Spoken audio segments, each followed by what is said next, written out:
ચાલો તો બધા મિત્રોને જય શ્રી ગંગા સતીમાં પાનબાઈમાં આપણે આવી ગયા છે મિત્રો રાજપરા કથામાં ગંગા સતીમાંના આ આશ્રમમાં જોવો નજારો જોઈ શકો છો. સરસ મજાનો છે. એ રીતની સુવિધા રાખવાની છે. ખૂબ સરસ મજાનું.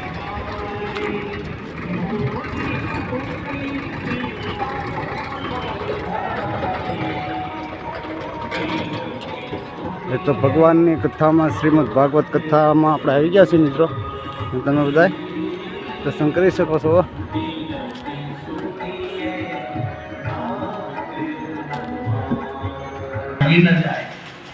બધી પણ પહેરો મૂક્યો છે અને શિશુપાલના જેટલા મિત્રો હતા, જેટલા રાક્ષસોને કહેવાય, ધર્મથી વિરોધ ચાલે, દેશથી વિરોધ ચાલે, માતા પિતાથી વિરોધ ચાલે, કુટુંબ પરિવારથી વિરોધ ચાલે,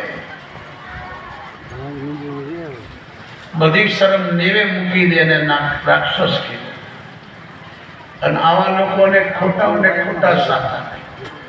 આની સાથે એક માણસ સારો નથી. જરાસંઘ, કંસના સગાવાલા, બધા કૌરવો, જેટલા જગતના પાપીઓ, અભિમાનીઓ, રાક્ષસો, દેશદ્રોહીઓ, દેશના ગદ્દારો, ધર્મ વિરોધીઓ, ગૌ હત્યારાઓ, બધા આની સાથે છે. મારે આની સાથે લગ્ન નથી. હું તમારી રાહ જોઈશ. આ જગદંબાના મંદિરમાં આવીને માને પ્રાર્થના કરે છે. જો પથ્થરની મૂર્તિ બોલે હો, સીતાજીએ પણ પ્રાર્થના કરી, માં રાવણ આવ્યો છે, બાણાસુર આવ્યો છે, આ રાજાના રૂપમાં રાક્ષસો આવ્યા.